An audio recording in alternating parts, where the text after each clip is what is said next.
Margaridinha abriu as comportas dos pensamentos e ondas de recordações pungentes se desprenderam aos borbotões, fazendo ciente ao pai o extenso calvário de desventura que passara a palmilhar desde o dia nefasto em que ele se tornara réu perante a providência, furtando-se ao dever de viver a fim de protegê-la, tornando-a mulher honesta e útil à sociedade, à família e a Deus. Ele ouvia como se ela lhe falasse em voz alta. À proporção que se consolidavam as desgraças da mísera órfã, acentuavam-se as decepções, a surpresa cruciante, a mágoa inconsolável, que lhe atravessavam o coração como venábulos assassinos a lhe roubarem a vida. Caiu de joelhos aos pés da sua desventurada caçula, as mãos cruzadas e súplices, enquanto jorrava o pranto convulsamente de sua alma de precito, e tremores traumáticos sacudiam-lhe a configuração astral, como se estranhas sezões pudessem subitamente atingi-lo. E foi nessa humilhada posição de culpa que o pupilo da Legião Excelsa recebeu o supremo castigo que as consequências do seu ominoso e selvagem gesto de suicídio poderia infligir à sua consciência. Eis o resumo acerbo do drama vivido por Margarida Silveira, tão comum nas sociedades odiernas, onde diariamente pais inconsequentes desertam das responsabilidades sagradas de guias da família, onde mães vaidosas e levianas, destituídas da auréola sublime que o dever bem cumprido confere aos seus heróis, desvirtuam-se aos solavancos brutais das paixões insanas incontidas pela perversão dos costumes. Tornando-se, pois, órfão de pai aos 7 anos, a loira e linda Margaridinha, frágil e delicada como lírios florescentes, criara-se na miséria, entre revoltas e incompreensões, junto da mãe que, habituada à imoderação de insidioso orgulho como ao imperativo de vaidades funestas, nunca se resignara à decadência financeira e social que a surpreendera com o trágico desaparecimento do marido. Zulmira prostituíra-se, esperando em vão reaver o antigo fastígio por essa forma culposa e condenável. Arrastara a filha inexperiente para a lama de que se contaminara. Indefesa e desconhecedora das insídias brutais dos ambientes e hábitos viciados que a corvejavam, a moça sucumbiu muito cedo às teias do mal, a despeito de não apresentar pendores para as miseráveis situações diariamente surgidas. A decadência chegou cedo, como cedo havia chegado a queda desonrosa. O trabalho exaustivo e o cais da ribeira com sua usual movimentação de feira ofereceram-lhe recursos para não se extinguirem ela e a mãe as aspérrimas torturas da fome. Zulmira agenciava fretes, vendas variadas, negócios nem sempre honestos, empregando geralmente na sua execução as forças e a juventude atraente da filha, a quem escravizara, usurpando lucros e vantagens para seu exclusivo regalo. A pobre peixeira, porém, cuja índole modesta e aproveitável não se aclimatava ao fel da execrável subserviência, sofria por não entrever possibilidade de sonegação à miserável existência que lhe reservara o destino. E inculta, inexperiente, tímida, não saberia agir em defesa própria, o que a fazia conservar-se submissa à enoitada situação criada por sua própria mãe. E como Albino também pensou no pai, advertida no recesso do coração da sua invisível presença, e murmurou oprimida e arquejante: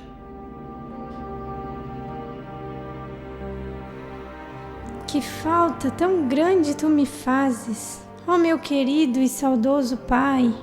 Lembro-me tanto de ti, e minhas desventuras nunca permitiram olvidar tua memória. Tão bom e desvelado foste para com teus filhos. Quantos males o destino ter-me-ia poupado, meu pai, se não te houveras furtado ao dever de velar por todos teus filhos até o final. De onde estiveres, recebe as minhas lágrimas.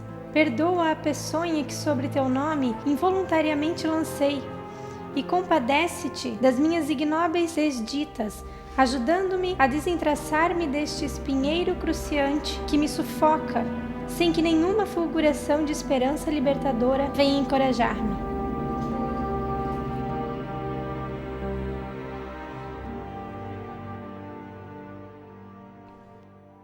Era o máximo que o prisioneiro do astral poderia suportar. Ele não possuía energias para continuar sorvendo o fel das amarguras lançadas no sacrossanto seio de sua própria família pelo ato condenável que contra si mesmo praticara.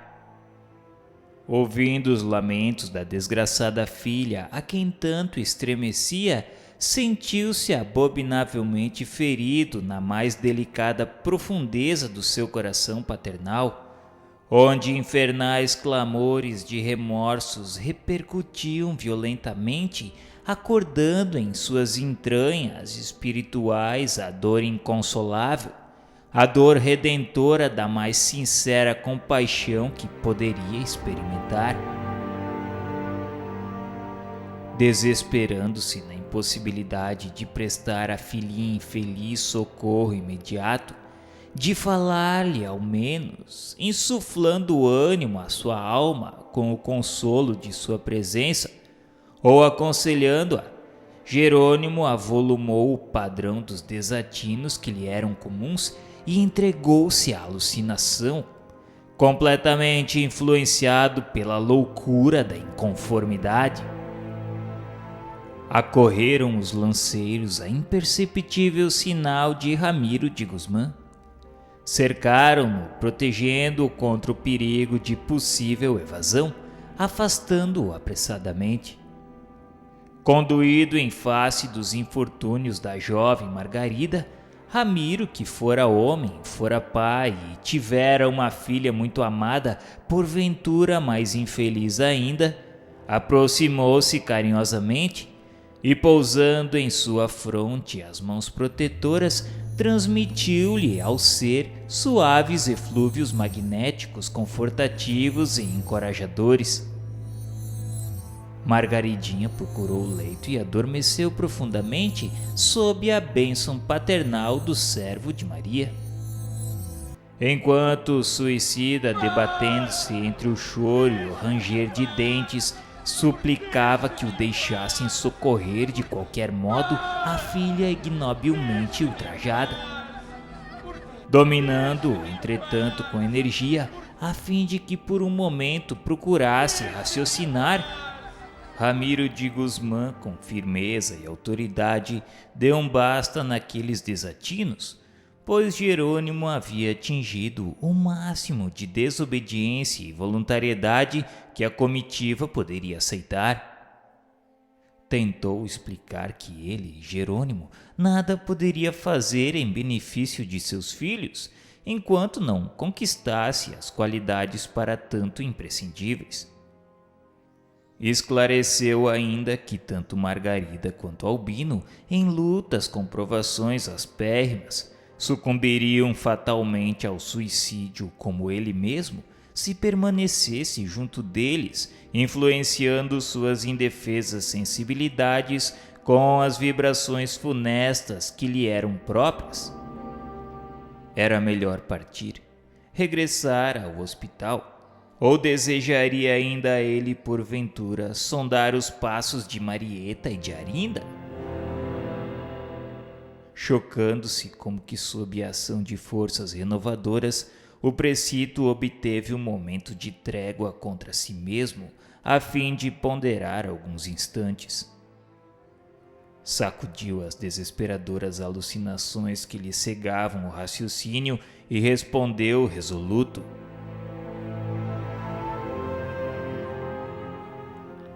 Oh, não! Não, meu bom amigo, basta, não posso mais. Meus pobres filhos, a que abismos joguei, eu mesmo que tanto vos amei. Perdão, irmão Teócrito, agora compreendo. Perdão, irmão Teócrito. E de nossa enfermaria vimos que retornavam com as mesmas precauções. Jerônimo não voltou a fazer parte do nosso grupo.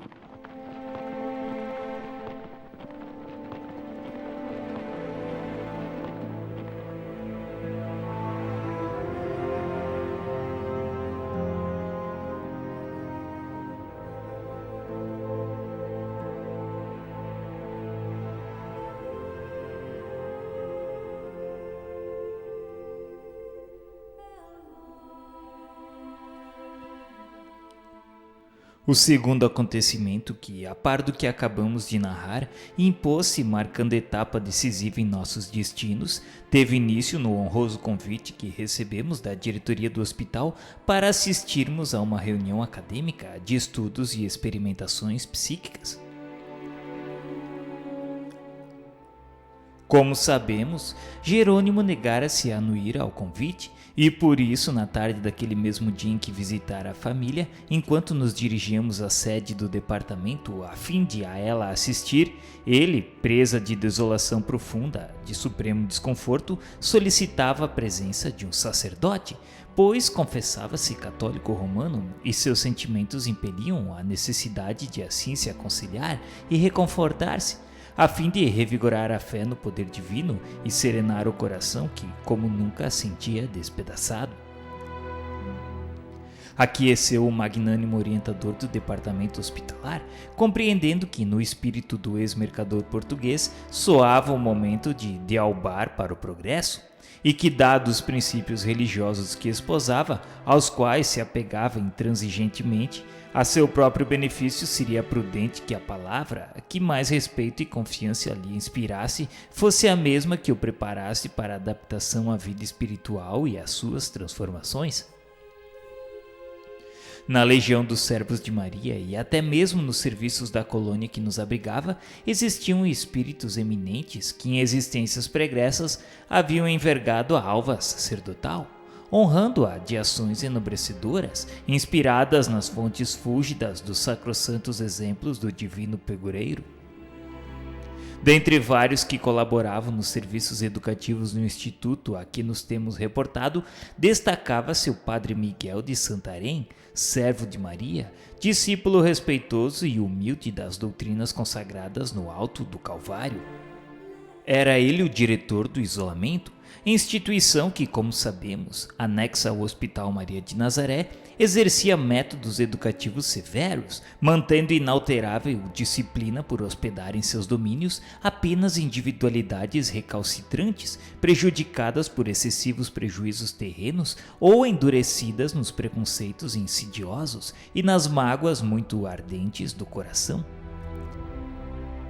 Portador de inexcedível paciência, exemplo respeitável de humildade, cordura e conformidade, aureolado por súbitos sentimentos de amor aos infelizes e transviados, e tocado de paternal compaixão por quantos espíritos de suicidas soubesse existir, era o conselheiro que convinha, o mentor adequado aos internos do isolamento. Além de sacerdote, era ele também filósofo profundo, psicólogo e cientista. Havia muito em existência pregressa cursara doutrinas secretas na Índia, conquanto depois tivesse outras migrações terrestres, provando sempre as melhores disposições para o desempenho do apostolado cristão. Entre estas, a última fora passada em Portugal, onde recebera o nome acima citado, continuando a usá-lo no além-túmulo, bem assim a qualidade de religioso sincero e probo. Irmão Teócrito entregou o penitente Jerônimo a esse obreiro devotado, certo da sua capacidade para resolver problemas de tão espinhosa natureza. E foi assim que naquela mesma tarde, quando as linhas do crepúsculo acentuavam de névoas pardacentas os jardins nevados dos burgos hospitalares, Jerônimo de Araújo Silveira se transferiu para o isolamento, passando aos cuidados protetores de um sacerdote, tal como desejara. Desse dia em diante perdemos de vista o pobre comparsa de delito. Um ano mais tarde, no entanto, tivemos a satisfação de reencontrá-lo. Em capítulos posteriores voltaremos a tratar desse muito entremecido companheiro de prélios reabilitadores. No dia imediato ao da nossa internação no Magno Instituto do Astral, passamos a ser diariamente levados aos gabinetes clínico-psíquicos, onde eram ministrados tratamento magnético muito eficiente, pois dentro de alguns dias já nos podíamos reconhecer mais confortados e raciocinando com maior clareza, gradativamente fortalecidos, como se tônicos revivificantes ingeríssemos através das aplicações a que nos submetiam. Para tais gabinetes éramos encaminhados todas as manhãs por nossos amáveis enfermeiros. Entrávamos cada grupo de 10 para uma antecâmara rodeada de pequenos bancos estofados, onde esperaríamos durante curto espaço de tempo. Notávamos que existiam várias dependências como essa, todas situadas em extensa galeria, onde colunas sugestivas se alinhavam em perspectiva majestosa. Transcendia nesses recintos a estilização hindu, convidando a meditação e a gravidade. Penetrávamos então o gabinete dos trabalhos. Impregnado de fosforescências azuladas, então ainda imperceptíveis à nossa capacidade espiritual, as dimensões desses gabinetes não eram extensas. Pequenos coxins orientais em tessitura semelhante à pelúcia branca e dispostos em semicírculo aguardavam-nos, indicando que deveríamos sentar. 6 varões hindus esperavam os pacientes, concentrados no caridoso mandato. A princípio, tais cerimônias sugestivas e rodeadas de um quase mistério muito nos intrigaram. Não conhecéramos indianos psiquistas em Portugal.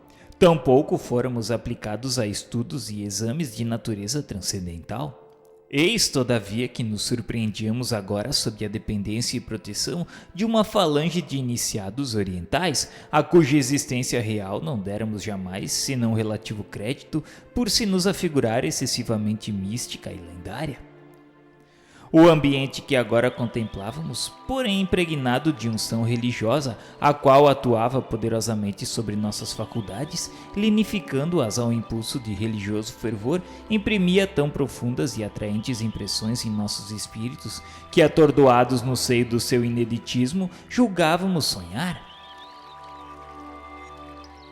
Quando pelas primeiras vezes penetramos esses gabinetes saturados de ignotas virtudes, fomos mesmo acometidos de invencível sonolência, que nos provocou um como estado de semi-inconsciência. Os operadores indicavam-nos o semicírculo formado pelos alvos coxins. 5 desses médicos espirituais postavam-se atrás, distanciados uns dos outros por espaço simétrico uniforme, até atingirem um em cada extremidade do semicírculo. O 6º colocava-se à frente, como fechando o círculo dentro do qual ficávamos nós outros prisioneiros. Os braços cruzados à altura da cinta, a fronte atenta e carregada, como expedindo forças mentais dominadoras para a caridosa vistoria e inspeção nas fráguas do nosso atormentado ser. Em surdina vibravam ao nosso redor sussurros harmoniosos de prece, mas não saberíamos distinguir se oravam, invocando as excelsas virtudes do médico celeste para o nosso refrigério, ou se nos advertiam e doutrinavam. O que não nos deixava dúvida, por se impor à evidência, era que atravessavam nossos pensamentos com os poderes mentais que possuíam, devassavam nosso caráter, examinando nossa personalidade moral, a fim de deliberarem sobre a corrigenda mais acertada, qual o cirurgião investigando as vísceras do cliente para localizar a enfermidade e combatê-la. Tal certeza infundia-nos múltiplas impressões a despeito do singular estado a que nos encontrávamos. A vergonha por havermos pretendido burlar as leis superiores da criação, afrontando-as com o ato brutal de que usáramos. O remorso pelo descaso à majestade do Onipotente, a deprimente amargura de havermos dedicado nossas melhores energias aos gozos inferiores da matéria, atendendo de preferência aos imperativos mundanos, sem jamais observarmos as urgentes requisições da alma, deixando de nos conceder momentos para a iluminação interior, eram pungentes estiletes que nos penetravam o âmago durante a sublime vistoria que nos submetíamos, inspirando-nos mágoas e desgostos que eram o prelúdio de real e fecundo arrependimento. Nossos menores atos pretéritos voltavam aos pélagos trevosos em que jaziam para se aviventarem à nossa presença, nitidamente impressos em nós mesmos. Nossa vida que o suicídio interrompera desde a infância era assim reproduzida aos nossos olhos aterrorizados e surpreendidos, sem que fosse possível de termos a torrente das cenas revivecidas para exame. Quiséramos poder fugir a fim de nos furtarmos a vergonha de pôr a descoberto tanta infâmia, julgada oculta para sempre até de nós mesmos, pois com efeito era dramático, excessivamente penoso desatar volumes tão variados de maldade e torpezas diante de testemunhas tão nobres e respeitáveis. Mas era em vão que o desejaríamos. Sentíamos que nos vinculávamos àqueles coxins pela ação de vontades que se haviam apossado de nosso ser. Ao fim de alguns minutos, porém, suspendiam a operação. Esvaía-se o torpor. As lúgubres sombras do passado eram expungidas de nossa visão, recolhidas que eram ao pego revolto da subconsciência, aliviando a crueza das recordações.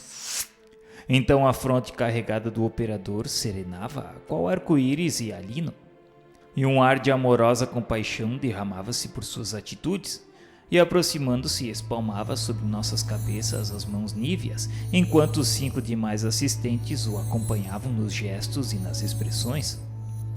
Compassivos, os fluidos beneficentes que a seguir nos faziam assimilar terapêutica divina iriam gradualmente auxiliar-nos a corrigir as impressões de fome e de sede, a postergar a insana sensação de frio intenso que num suicida resulta na gelidez cadavérica que ao perispírito se comunica, a atenuar os apetites e arrastamentos inconfessáveis, tais os vícios sexuais, o álcool, o fumo, cujas repercussões e efeitos produziriam desequilíbrios chocantes em nossos sentidos espirituais, interceptando possibilidades de progresso na adaptação e impondo-nos humilhações singulares, por assinalar a ínfima categoria a que pertencíamos na respeitável sociedade dos espíritos que nos rodeavam.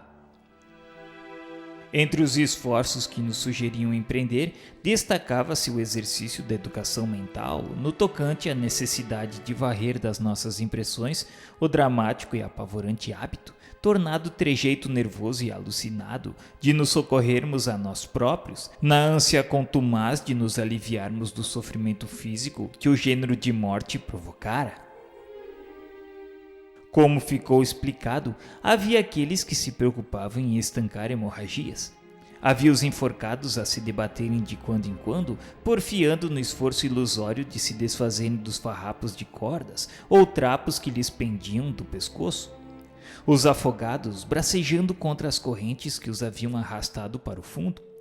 Os retalhados, hediondos quais fantasmas fabulosos a se curvarem em interminências macabras, na ilusão de recolherem os fragmentos dispersos, ensanguentados do corpo carnal que lá ficara algures, estraçalhados sob as rodas do veículo, à frente do qual se arrojaram em audaciosa aventura, supondo furtarem-se ao sagrado compromisso da existência. Tais gestos, repetimos, à força de se reproduzirem desde o instante em que se efetivara o suicídio e quando o instinto de conservação imprimiu na mente o impulso primitivo para a tentativa de salvamento, haviam degenerado em vício nervoso mental, sucedendo-se através das vibrações naturais ao princípio vital, repercutidas na mente e transmitidas à organização físico-espiritual. Urgia que a caridade, sempre pronta a espalmar asas protetoras sobre os que padecem, corrigindo, amenizando, dulcificando males e sofrimentos, impusesse sua benevolência à anomalia de tantos desgraçados perdidos nos pantanais de tredas alucinações. para isso, enquanto apunham as mãos sobre nossas cabeças, envolvendo-as em ondas magnéticas apropriadas à caridosa finalidade, os irmãos operadores murmuravam, enquanto sugestões magnânimas reboavam pelos labirintos do nosso eu, com repercussões precisas e fortes, quais clarinadas despertando-nos para uma alvorada de esperanças. Lembrai-vos de que já não sois homens. Ao afastar-vos daqui, não deveis pensar a não ser na vossa qualidade de alma imortal, a quem não mais devem afetar os distúrbios do envoltório físico carnal. Sois espíritos, e será como espíritos que devereis prosseguir a marcha progressiva nos planos espirituais.